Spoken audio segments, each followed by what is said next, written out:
The surveillance video at a Maryland motel parking lot shows a man lifting a woman from the back of his Uber, hoisting her limp body so her feet don't touch the ground and carrying her through the dark into a room. In a 911 call later, the confused and weeping woman asks for police to come to the motel, telling the emergency call taker, "I don't know how I woke up here. I don't know." The video and call were among the evidence presented to a Prince George's County jury that took less than 2 hours to convict the Uber driver of raping the female passenger, who was intoxicated and passed out in the back of his car. Following a 3-day trial this week, a jury found Westigny Pierre, 30, of Greenbelt, MD, guilty of second-degree rape in the October 18, 2016, attack.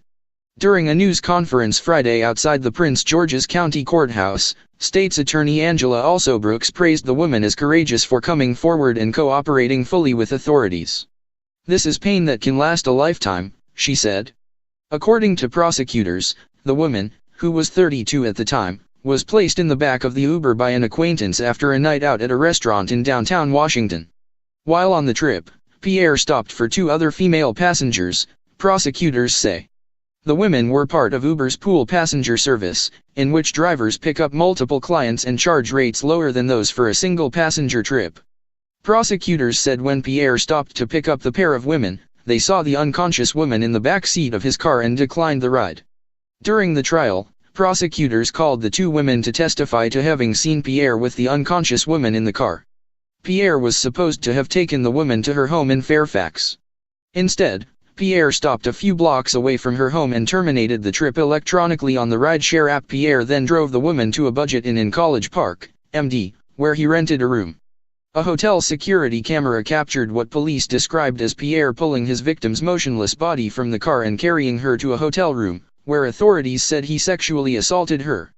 Prosecutors said that 10 minutes after entering the hotel room, Pierre left and went to a nearby 7-Eleven, where he used the victim's credit card to buy several snacks. Pierre then returned to the hotel and stayed in the room for another 10 minutes before leaving. The victim woke up the next morning unclear where she was with her dress hitched up. She called 911 for help, and in the call can be heard sniffling and crying as she tries to answer the call taker's questions about where she is, how she got there and who she thought she had been with. Alsobrooks said Uber was fully cooperative with the investigation and provided driving logs of Pierre's route and cell phone data. Uber also removed Pierre from its app a day after the incident when the victim notified the company. The victim's friend who placed the woman in the back seat of the car also provided a snapshot of the Uber log that was sent to his phone after the trip was completed. Alsobrooks said Pierre had no prior arrests. "He's a dangerous sexual predator and a danger to the community." Alsobrooks also cautioned individuals about placing their friends who may be incapacitated in an Uber by themselves. "Be vigilant," she said. Prosecutors said Pierre was not charged with first-degree rape because no weapon was used. Pierre, who was taken into custody after the verdict was read, is scheduled to be sentenced October 25 and faces 20 years in prison.